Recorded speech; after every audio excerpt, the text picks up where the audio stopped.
Well, thank you to this church. Well, hey, the energy, I'm liking it. Thank you to all of you who are part of Timberlake Church, your consistent giving, your generosity, your belief in helping fuel the mission here, near, and far. As we talked in the video about some of the things we're gonna do here at our Redmond campus with our chairs, with renovating the lobby, I've been asked by a couple people, aren't there other things that also need to be done? We can renovate our restrooms. We can do HVAC. I mean, there's so much that we need to be done. And I just said, whoa, slow down, one at a time. One at a time, but yes, in the coming years, we will continue to bring things up to speed. So a few weeks ago, we kicked off a teaching series that we're wrapping up today called Impact, and it's a series for those of you who see and consider Timberlake Church to be your church. We're talking about who we are, the impact we wanna make, and what it's gonna take to get there. Now, if this isn't necessarily your church, but you're kind of checking us out, saying, it might be a great series for you to be a part of, because we're pulling back the curtain. You get to see what happens behind the scenes, what makes us tick, and you get to decide, hey, do I wanna be a part of this? And then, of course, there are some of you who you're a guest, you're from out of town, or maybe for whatever reason, you're like, I knew the moment I walked in here, I am never coming back. Today. So I just hope that you, as you hear the heart behind this church, that regardless of what you think of Jesus or the local church, that you can say, well, if a church is on mission like that, we need a church like that in our community. So that's my hope and prayer today.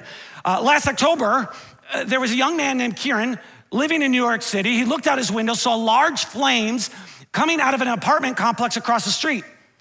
Well, like any of us, he panics. He calls 911, fire engines show up, they go to the apartment, and here is a video that Kieran made of that event. Check this out. The craziest thing just happened. I saw a fire in a building and called 911.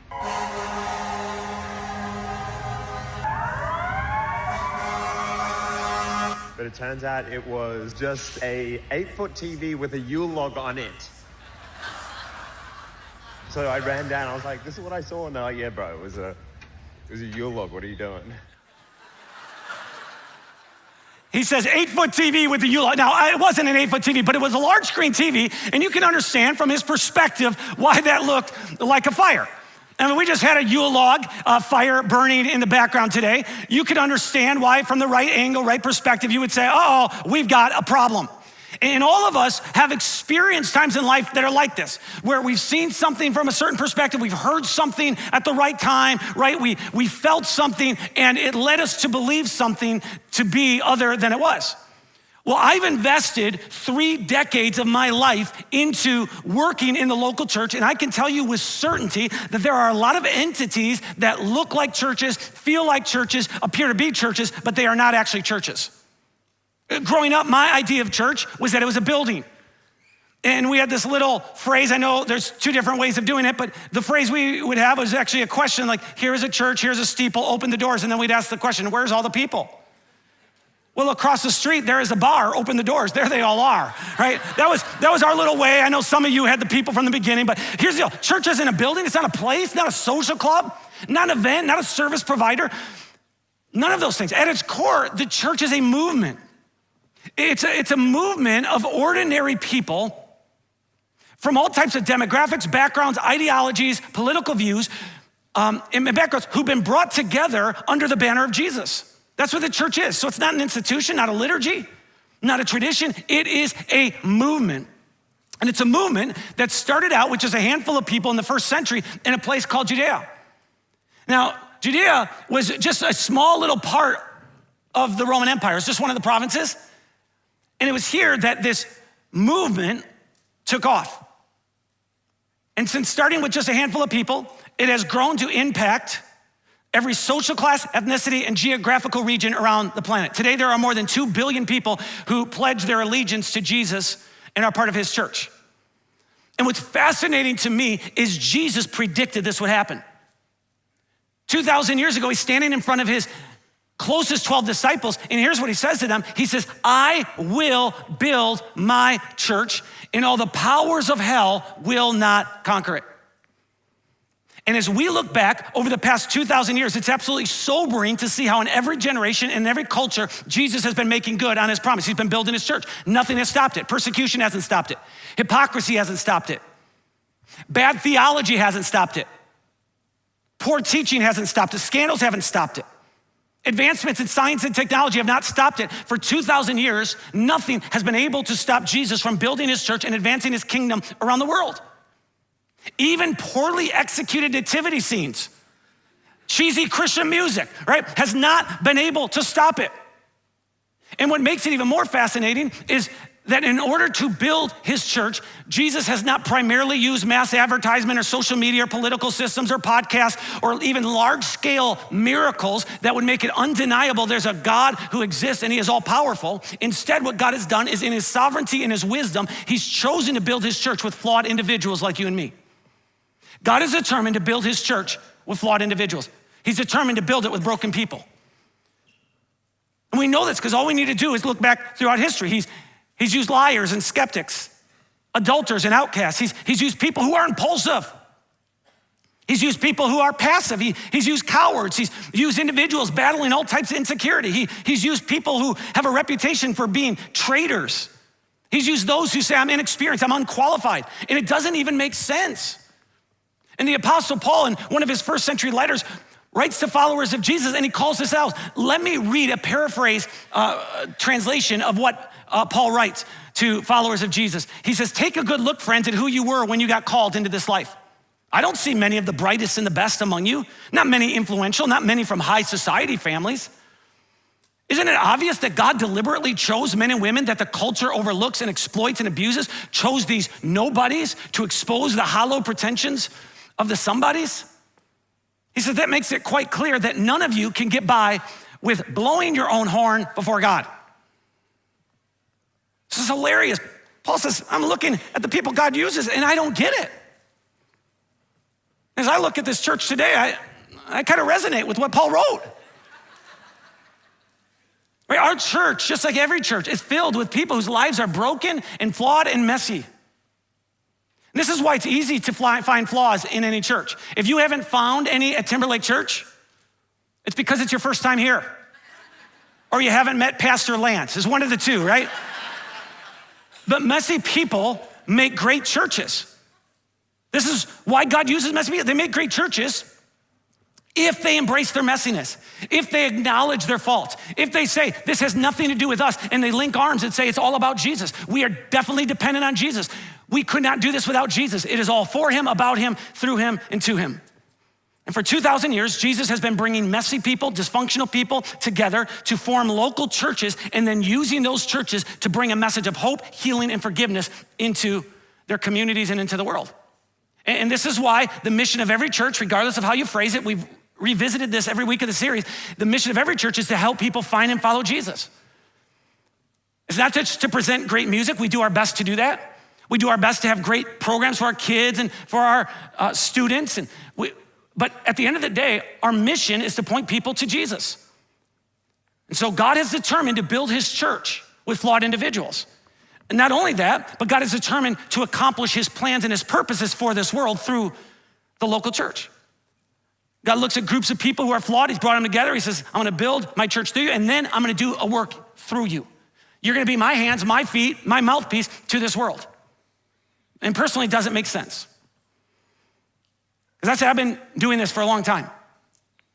I'm very aware of the flaws and shortcomings in churches. There are YouTube videos. There are blog posts. There are social media accounts. There are websites dedicated to pointing out the deficiencies and defects of churches. And yet Jesus still loves the church. Throughout the scriptures, we come across several different metaphors to define and describe what the church is. One of the most frequently referenced metaphors is the church is a bride. That is how Jesus sees us. We are his bride. He sees the best in us. He loves us. And he's chosen us. Let me ask you a rhetorical question. Do you believe that? Do you believe he's chosen you specifically to be part of his church and he wants to do something in and through you to build his kingdom? Scripture is jam-packed with teachings from Jesus and from early church leaders who consistently reiterate the fact that if you have surrendered your life to Jesus, you are one of his followers, he has chosen you, he has called you, he's appointed you to say, you're part of building my kingdom. In the first century, the disciple Peter writes to followers of Jesus, and he explains it this way. He says, you are a chosen people. And he goes on to say, as a result, you can show others the goodness of God, for he has called you out of the darkness into his wonderful light. God has chosen you. When someone chooses you, it's honoring, it's humbling, it's affirming, it's validating. The first job that I ever applied for, I was 15 years old, and I applied at McDonald's. I wanted to be chosen by McDonald's. And as I prepared for that interview, my dad said to me, there may be several different kids your age applying for this job at 15. And so you want to stand out from among them. And so I would encourage you, if they can only hire one, you want to be different, you want to look more mature. So I encourage you, wear a suit and a tie to your interview with McDonald's. Now, I did not want to do that. I thought it was overkill, but I listened to my dad. And so I showed up in this suit and the tie. This is what I was wearing at my interview. And guess what? They chose me. They hired me, ladies and gentlemen. Suckers! I actually loved that job. And then the next year when I was 16 years old, I applied at Six Flags Great America, which was an amusement park 20 minutes from where I live, and they chose me. And so I worked all summer in the games department where I was the amazing Alfredo. I got to guess people's age, weight, and date of birth. And I could be off just a couple years with the age and pounds. I could be off, and I haven't done it for a while. Any volunteers? I'll guess your weight right now, right? Hey, obviously that was the peak of my career, been downhill ever since, but all of us can point to moments in our life where we were chosen by another person. A hiring manager chose us for the job. A supervisor chose us for promotion. The director chose us for a part in the play. Someone chose us to be their girlfriend or boyfriend or spouse. A coach chose us to be on their team. College admissions office chose us to attend their school. And there's something special about being chosen. And I've shared this story before, like about a year ago, about feeling chosen. And I'm not gonna get into all the specific details today, but in November of 2022, Pastor Ben Sigmund, who was leading Timberlake Church, he calls me. Pastor Ben and I have been friends for more than 20 years, and he calls me to inform me he's struggling with his health. He's having some heart issues. And he says, Dave, I know that in the coming months, I'm gonna be stepping down as the lead pastor, and I just feel that you're the guy to lead Timberlake into the next season. And I wanna submit your name to the board of directors. Would you allow me to do that? And it just kind of shook me. I wasn't prepared for that phone call. And to give you a little bit of context, I had been guest speaking at Timberlake Church for 15 years, so I was familiar with Timberlake. Ben had on occasion even asked me, hey, would you consider coming on full time as teaching pastor? But I would never do it at the end of the day because I was just like, I have such a deep commitment to the church I started in Wisconsin, I just can't do it. And so now he calls me November 2022 and says, hey, would you let me give your name to the board? And you gotta know Ben to appreciate this. He says, you have 24 hours to let me know. I said, I can't do that, but I happen to be speaking here the next weekend, so I did agree that I would talk with the board after I was done teaching. I'd meet with the board, and so we met, had a conversation. Well, a month later, in December of 2022, they extended graciously an invitation for me to be a lead pastor.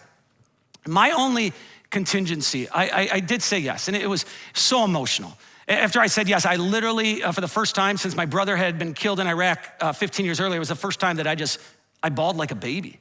I just felt like I was letting the church, I was pastoring down. It was just such an emotional time. But my only contingency was, hey, I just need to find a lead pastor in Wisconsin to replace me. And so the goal was, let's do this by Easter of 2023. So Easter of last year, let's make this happen. And so I don't tell the church in Wisconsin, but I tell our board, and they begin to interview people and fly people out, and we're just not settling on people. And then it just felt like everything started working against us. It just felt like things are falling apart. I had some key staff members resign. We weren't finding the right lead pastor. And so by March of 2023, I'm like, this isn't gonna happen. I'm not gonna leave this church I started without someone to replace me. So I called up Michael, the chair of the board here, and I said, Michael, I'm really embarrassed. I don't know how to say this. I'm 100% out. I know you guys have been patiently waiting for me. I know we've been having conversations. I'm out.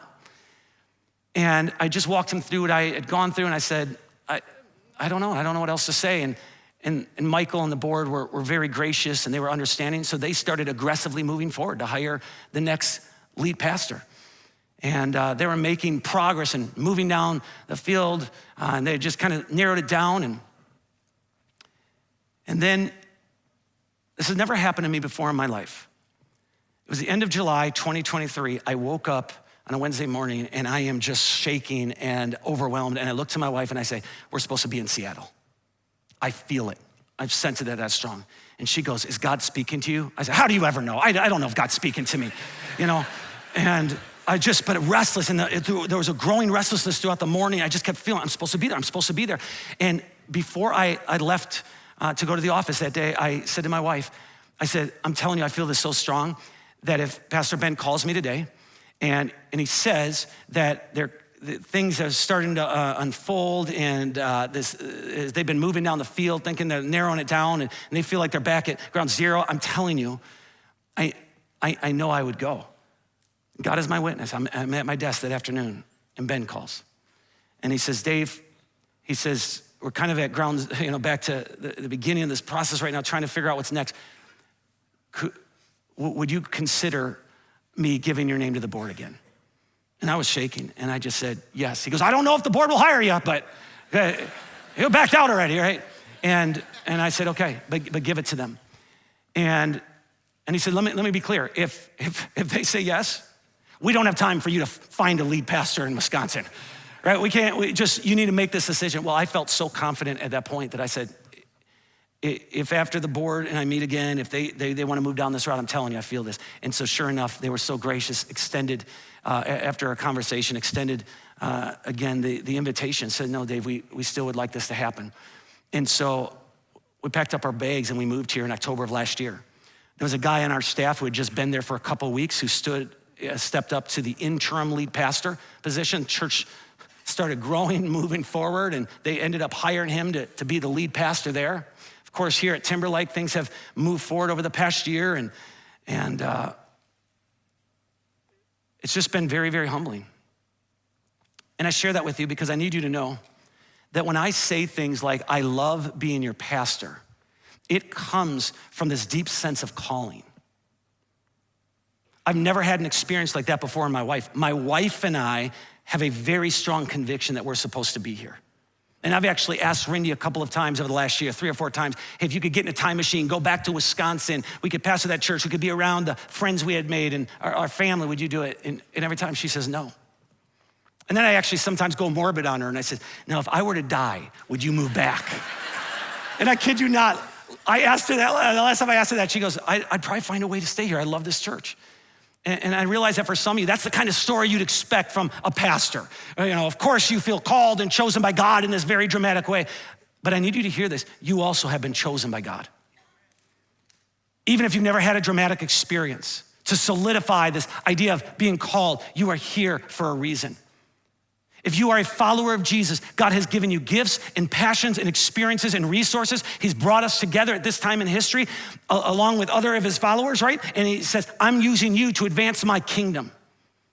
And I know that God gives us free will. We get to decide where we live. We get to decide the career that we're gonna pursue. We get to figure out how we're gonna invest our time and our talents. I do believe all of that we have a free will. At the same time, I simultaneously believe what the Apostle Paul writes to followers of Jesus living in Rome in the first century when he says God chooses people according to his own purposes. He doesn't just choose people according to their talents and their desires and their ambitions and their age and their experience. He chooses them according to his own purposes.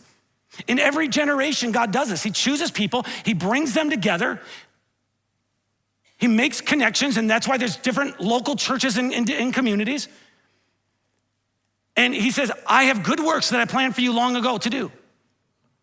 And this is true even if you're here for a little while, even if you live here part-time. Even if you say, I've just got a few months left on my visa, I've just got a few months left of being in high school and then I'm gone, right? If you're in high school and you're gonna graduate soon and you're like, I'm gonna go off to college and I'm probably not gonna move back to this area, I want you to know God has you here for a purpose. If you're in the later years of your life and you know that your time on earth is winding down, I want you to know God has you here at this time in history for a purpose. If you're looking to move soon or you have a hunch you're gonna be transferred shortly, you need to know God still has you here for a purpose. Whatever amount of time it is, God has you here. If you've recently surrendered your life to Jesus and you feel a little inadequate, you don't know much about the Bible, you don't know much about praying, God has you here for a reason. If you're watching online and you're a 58-year-old man named Mike and you've recently lost a sense of purpose because you lost a boxing match to a 27-year-old YouTube star, if you surrender your life to Jesus, he has a purpose, right? All of us are here for a reason. And I'm absolutely convinced of that. And it's very sobering to think about this. God has collectively chosen us to steward Timberlake Church at this time in history. And to steward something means we're not the owners. We manage it, we care for it. We're responsible in the ways we oversee it. In 1989, God chose a pastor named Rick, along with 7 other families, to start Timberlake Church.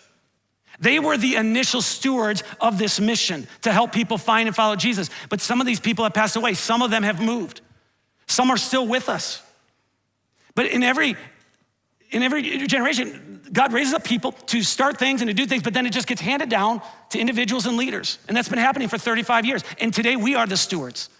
In his grace, God has chosen us, brought us together, trusted us with the responsibility of leading one of his churches on the east side in one of the least religious cities in America. We have a lot of educated people in this church, but God could have used people who were more educated, more influential, people who had more resources, more charismatic, but he's chosen us. This is what God has done throughout history. When men and women open their hearts to him, they surrender their lives to him, God extends grace to them and he chooses them for purposes bigger than themselves.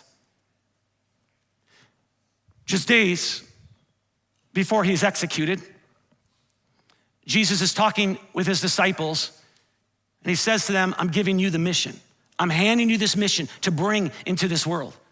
And he makes it clear when he's talking to them, he says, you didn't choose me, I chose you. I appointed you to go and produce lasting fruit. Scripture's just jam-packed with stories and examples and writings that point to this fact that God chooses us and it has nothing to do with us. Moses had a speech impediment, but God chose him to lead the Hebrew people out of Egypt where they'd been slaves for hundreds of years. David had blatant character flaws, but God chose him to be the second king of Israel. Peter was incredibly impulsive, saying the wrong things at the wrong times in the wrong places, but he was chosen by Jesus to be one of the 12 disciples. Gideon battled insecurity, but God chose him to lead the Israelites into battle. Zacchaeus had a reputation among his family and friends for stealing from people, for ripping off his own people, but he was chosen by God to and eventually become a follower of Jesus. Paul was a zealous religious leader who actively worked to destroy the church and persecute followers of Jesus. He was Jewish and wanted nothing to do with the church. But here's what he writes about himself in a first century letter. He says, even before I was born, God chose me and he called me by his marvelous grace. Then it pleased him to reveal his son to me so that I would proclaim the good news about Jesus to the Gentiles. God chose us. Again, I'm not saying we don't have a free will. I'm saying in his sovereignty and his grace, he's determined to use everything in your life and in my life to bring us together at this time in history for something bigger than ourselves. So several weeks ago, I was having a lunch with my friend Daniel, who attends Timberlake Church. And he says, whenever I'm at Timberlake Church and I look around on a Sunday morning or it's a night of worship, I'm telling you, Dave, there's a lot of salt. I was really confused at what he was talking about. And I said, Daniel, I'm sorry, I need clarity. And he brings up a very famous line from a talk that Jesus gave. And it was when 2,000 years ago, Jesus is standing on a hillside and he surrounded by a large group of people who consider him to be their teacher, their rabbi. And he says to them, you are the salt of the earth. Now, when Jesus made that statement, everyone in his audience knew that salt was a preservative. I mean, this was a time in history, they didn't have refrigeration. It was used to preserve food and prevent decomposition. And he's speaking to a crowd where in their culture, the strongest and most powerful always win. Women have no rights. Children have no rights. Things like mercy and compassion and generosity, those are not virtues. Those are things for the weak. But Jesus makes it clear to his followers. He says, you are salt. You preserve, you make things better. And then he asks this question, he says, but what good is salt if it has lost its flavor? Can you make it salty again? It will be thrown out and trampled underfoot as worthless. What good is salt if it's contaminated? What good is our mission if it just evolves into holding services and teaching our kids decent values and having good music and getting a bunch of people together to network? I mean, those things are fun, those things are nice, but the mission is so much bigger than that. It is to ultimately point people to Jesus. God has brought a few thousand people together at Timberlake Church at this time in history for a reason. And I agree with Daniel, there's a lot of salt here. And after my conversation with him at lunch today, I went and I bought a salt shaker that I keep on my desk at my home office. But then I bought another salt shaker that I keep on my bookshelf in my office to remind me, there's a lot of salt here. There's a lot of salt. And if we would just work together to go into our community and go in this world, we are gonna make a difference in a significant way. God has blessed this church with an abundance of great minds and talents and passions and resources. And even in his own teaching, Jesus said, to whom much is given, much is required. We have a deep responsibility. He has chosen us to be a part of his church. He wants to build it through us, but there is a sobering thought that we cannot escape, and that is this: we don't have to participate. You can sit on the sideline. You can attend week after week, month after month, and just say, I'm gonna be a spectator. He doesn't force us to join in on the mission.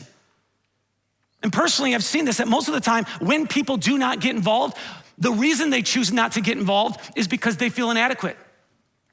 They feel like, well, I don't have much to contribute financially. I don't have much to contribute with my time. My schedule's jam-packed. I just can't do much. I can't do anything in a prominent way. I'm telling you, we do this all the time. We mistake prominence for significance. Just because you may not have a gift that is prominent, just because you may feel like financially, I'm not gonna be able to make a difference in a prominent way, it doesn't mean it's not significant. When I was growing up, the Chicago Bulls ruled the NBA.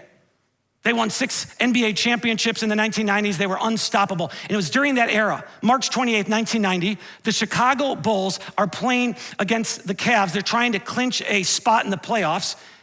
And on that particular night, Michael Jordan scores his all-time high of 69 points.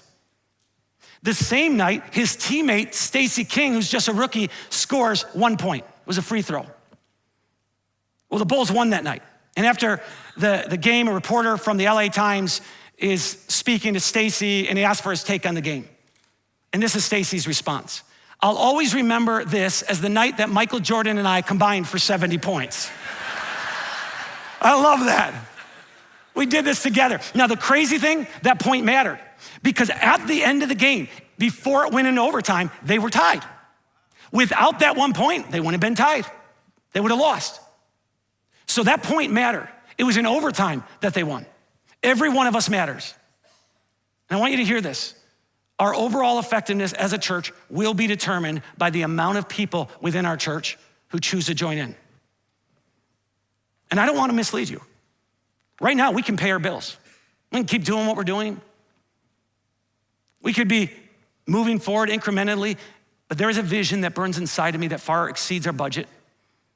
And it far exceeds the volunteer teams we currently have in place. It's a vision that includes more and more people in our area finding and following Jesus. It's a vision that includes marriages being restored, people finding hope. It's a vision that includes us placing anchors in the hearts of our children and students so they do not drift too far in life. So my question to you is this: will you personally invest your time, your talents, your energy, your resources to help move the mission forward here, near, and far? Over the past 3 weeks, we've been talking about the kind of church that we want to build. A church that's for our community. A church that is life-giving and biblically faithful. A church that embraces the mess. Instead of running from the messiness of life, we just embrace the mess and know that, hey, everybody has mess in their life at some point. It's a church that actively looks for ways to bring hope into hopeless situations. Are you willing to let Jesus disrupt your life? Because that's what he does. He disrupts our comfort. He disrupts our finances. He disrupts our time. He disrupts our talents. He says, I want to use you. Ultimately, he wants to disrupt our entire life. And prior to the message today, we showed a video that showed the various initiatives we want to fuel in the coming year. And you were given a flyer that looks like this. And if not, you can pick it up in the Connect Center. I'm not going to repeat what was said in the video, but I just want to say thank you for being a generous church. Thank you for helping us move this mission forward. Thank you for sacrificing your energy and your time. And I know for guys like myself and for staff, it's easy to, when it comes to investing our time, because we could say, well, resources as well, it gets pretty easy because it's kind of like cut and dry. Here's an amount and here's what I'm gonna do. But with our time, for people like me, I have a job description. I know what I'm supposed to do. But I also know that there are people who feel like, I don't know what I can do. I don't know how God can use me. So let me just give you a couple ideas of how God could use you and invest in your time here, near and far. We talk about here, our Redmond campus. You could serve at one of our Christmas Eve services this year. Just a simple commitment, but help us welcome probably the largest attended services we'll have all year. You could serve on a Sunday volunteer team. You could say, I'm gonna serve with our kids. I'm gonna serve coffee. I'm gonna open doors. I'm gonna help create an environment that helps people know we want them here and we're ready for them. I could host a group in my house or lead a group. That's how you could use your time. Let's talk about near. When it comes to near in our local communities, we have a service coming up here called Empty Chair Service that is a service for those who have lost a family member and in the last couple of years, or lost a friend, and they're gonna have an empty chair at their table. Or maybe they've gone through the loss of a marriage, or they're estranged from a child. And so we're gonna have this special service in early December to not just honor them, but to take time to remember loved ones. I think it's the easiest thing to invite someone to. Maybe it's to serve at an event with one of our local outreach partners. Maybe it's to just be more intentional about engaging with your neighbors and building a relationship with them. We talk about investing our time far into our world. You could go on a global outreach trip. My dream is that every one of us would go on a global outreach trip at least once every 10 years. Ideally, it'd be every 5 years, but every 10 years that we just say, I'm gonna do this. I'm gonna push myself out of my comfort zone and I'm gonna go do something for people in different parts of the world so our eyes are open. And by the way, in the lobby today, it's Global Outreach Sunday. You'll see all types of booths that show how we're doing this, and you can get information on upcoming trips for the next year. You could serve with one of our global outreach partners. When we link our arms and invest our resources and our time to move forward, God uses a bunch of messy people to build his church and bring his plans and his purposes into the world. And so we have big dreams and we're doing our best to make an impact. But ultimately, none of it matters if we are not intentionally and actively pointing people to Jesus. And maybe all of this today is something that's very difficult for you to wrap your mind around. It's new to you, it's strange, because you don't consider yourself a church person. If you were a part of a church, you'd say, man, this is probably the kind of church I'd want to be a part of, but faith has never been personal to you. And so today, I want to give you an opportunity to surrender your life to Jesus.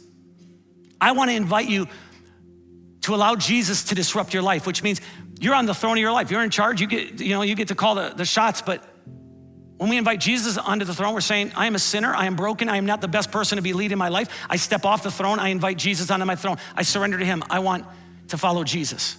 I want his ways over my ways. And it takes a lifetime of learning what that looks like.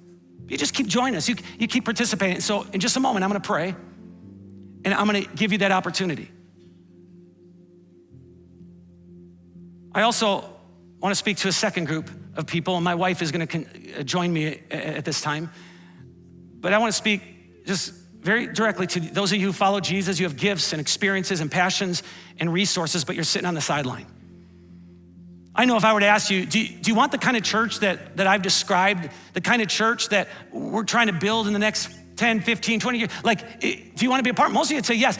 I'm not asking you if you want that kind of church. I'm asking you, will you be part of helping build it? Will you help us make an eternal impact? So here's what we're gonna do. We're gonna pray over you. My wife definitely feels like she could pray in front of people if I would give her more than a notice this morning. Hey, Rindy, why don't you join me on the stage at the end? But she says, I would like to come on the stage, and she says, I would like to tell the church how much I do appreciate it. It doesn't have to be long, but go ahead, share what you were sharing in regards to our church. I'm just so grateful I'm just so grateful that you all are here, and I'm grateful to be a part of this church. I love this church. I'm so excited that we're here, and I'm so excited what we're doing. Thank you so much. Thank you for believing in us. Thank you for believing in us. I'm gonna ask you to stand. We're done praying. Pastor Lance will wrap up the service and send us on our way. But if you need prayer, there'll be people available here up front to do that. Our Heavenly Father, we pause today to just say thank you for your grace, your love, your mercy, your compassion, your kindness, your goodness. We pray first for those who today are saying, I want to surrender my life to Jesus. I want to find and follow Jesus. I want to be an active part of what has been talked about throughout this series. And I pray today that this would be a marked moment as they step off the throne of their life and they invite you onto the throne. Thank you for your grace and for your mercy. And then I pray for those who show up week after week, or maybe once a month, or watch online, and they would acknowledge they're just kind of sitting on the sidelines. But today's my day that I'm gonna find a way to get more involved, find a way to engage more with this church, to move this mission forward.